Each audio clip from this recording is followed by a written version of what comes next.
Ndasubiriye kukuramutsa wewe udahema kubana natwe amakuru n'ibiganiro vya minsi yose tudahema kushikiriza kuri ndebesha kure ya nyayo nayo yacu ya Isange TV. Kuri Isange TV niho tubashikiriza amakuru atandukanye avanye n'ibisata bitandukanye, igisata ca politiki, igisata k'inkino, igisata c'indero, igisata cy'uburimyi, igisata cy'umutekano n'ahandi hose hatandukanye, maze amakuru tukabashikiriza ameze neza cyane nawe na rero kuko aba ayakorewe amatohoza yizewe kandi yimbitse. Ngaho rero nguko reka tubagezeho ano makuru twabateguriye none rero tubafisiye amakuru atandukanye, ariko turahera kuri izi mfunyapfunyi zayo. Ibisasu bikomakomeye, imishamirano n'indyane zo mu karere bituma haguma intambara mu buseruko bw'igihugu.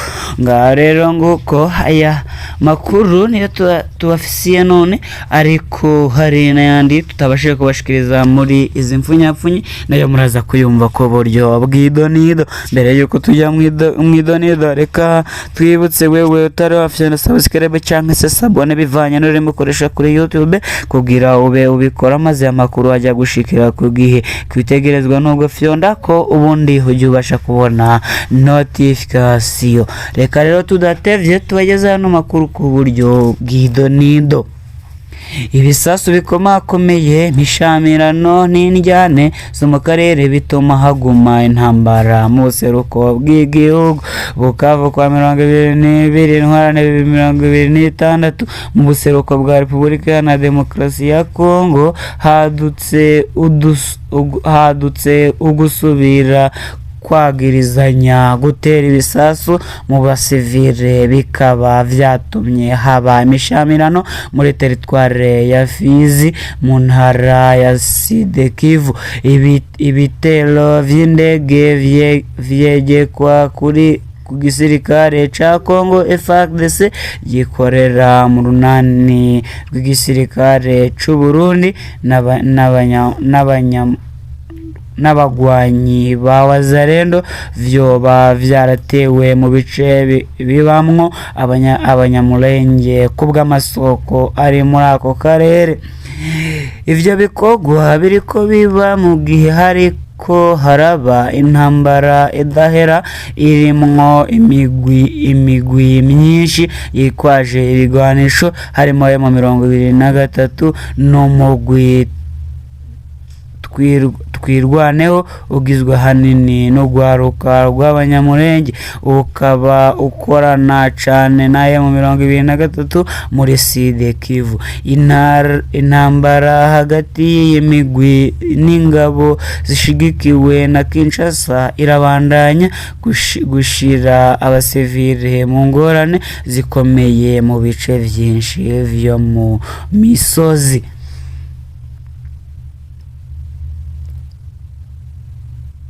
Kubw'amasoko yegeranijwe n'ibimenyesha makuru bitandukanye, ibisasu vyatewe kuwa 19 no kuwa 20 ntwarane 2026 vyoba vyahitanye abasivile b'abanyamurenge, harimwo abakenyezi n'abana, kandi vyonona n'amazu. Hari n'abakomeretse bariko baravurirwa mu mavuriro n'ibitaro vyo muri ako karere, naho kugera muri ivyo bice bigorana kubakurikiranira hafi bigenga. Muri ako karere igisirikare c'u Burundi cirwana ku ruhande rwa FARDC, ingabo za Kongo zishigikiye ubutegetsi hamwe n'abawazalendo bashigikiwe na Kinshasa. Izi ngabo zihanganye cane na M23 n'abafashanya nayo mu ndyane za gisirikare, politike n'ikibano. Muri M23 muhari kera ugizwe ahanini n'abatutsi wasubiriye gufata ibigwanisho mu mpera za 2021 ubu winjiye mu ihuriro Alliance Fleuve Congo AFC, ihuriro rya politike n'igisirikare rirongowe na Colonel Nanga yahoze arongoye umugwi wigenga ujejwe amatora CEN muri RDC. Iryo huriro rishaka ko Kongo igirwa n'intara zigenga.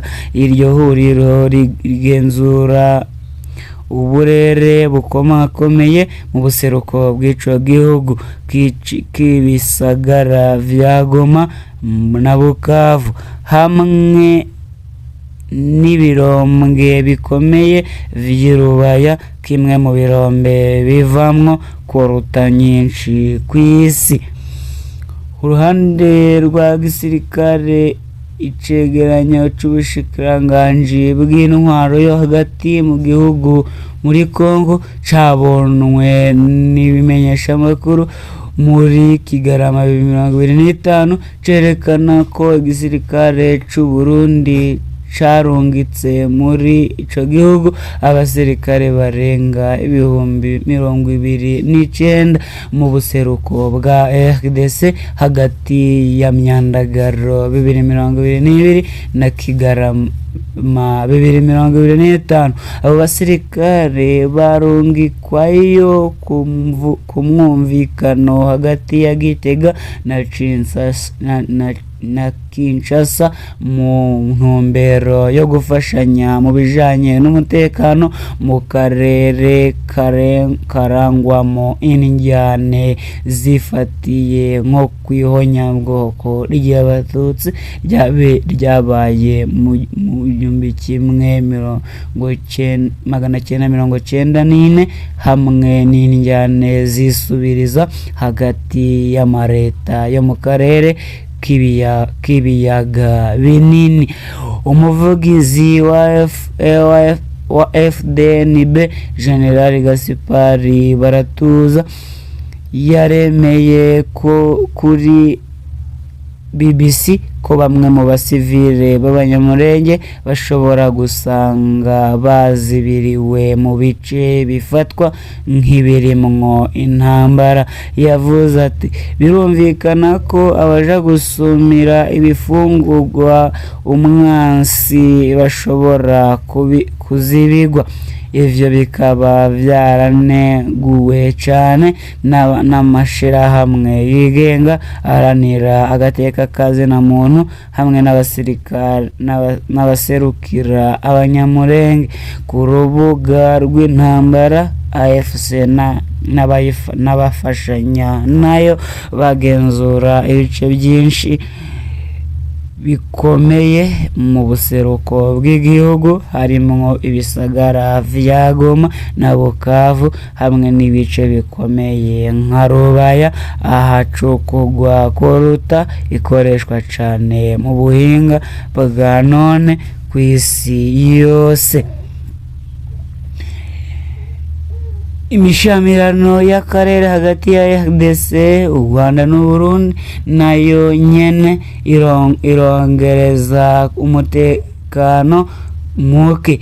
Kinshasa yagiriza Kigali gushigikira M23, ivyo u Rwanda rukabihakana rwivuye inyuma, mu gihe nago rwagiriza RDC n'u Burundi gushigikira FDLR, umugwi w'abagwanyi w'abanyarwanda bamwe muri bo bagirizwa kugira uruhara mu ihonyabwoko ryakorewe abatutsi muri muri w'1994 naho hariho aya matati. Icegeranyo c'umugwi w'abahinga b'ishirahamwe mpuzamakungu casohowe muri Kigarama 2025 kivuga ko hari abasirikare b'u Rwanda bari hagati y'ibihumbi 5 na 7 bari kumwe n'abagwanyi baya mu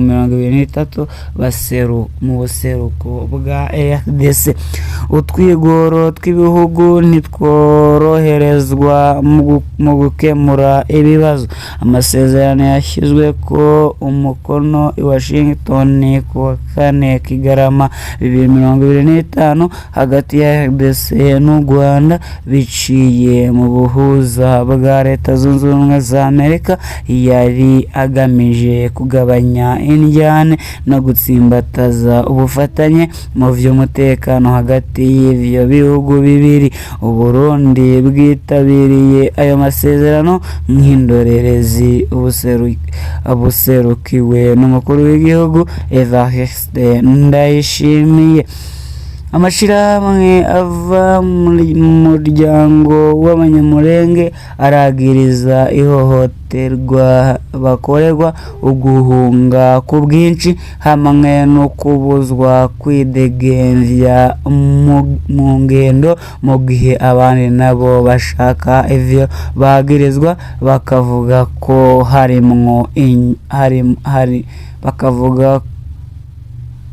harimwo inyungu za politike, nk'ukuntu inkuru zitangwa ku ntambara iri mu seruko bwa RDC. Ngayo rero nguko aya niyo makuru twagira tubashikirize none, kandi dushimira wewe udahwema kubana natwe mu makuru n'ibiganiro vya minsi yose tudahwema gushikiriza kuri ndebesha kure yanyu ari nayo yacu ya Isange TV. Reka rero tugushimire nitekano umunezero ntangere kuba tugufise. Reka tuzosubire ubutaha mugira amahoro y'Imana.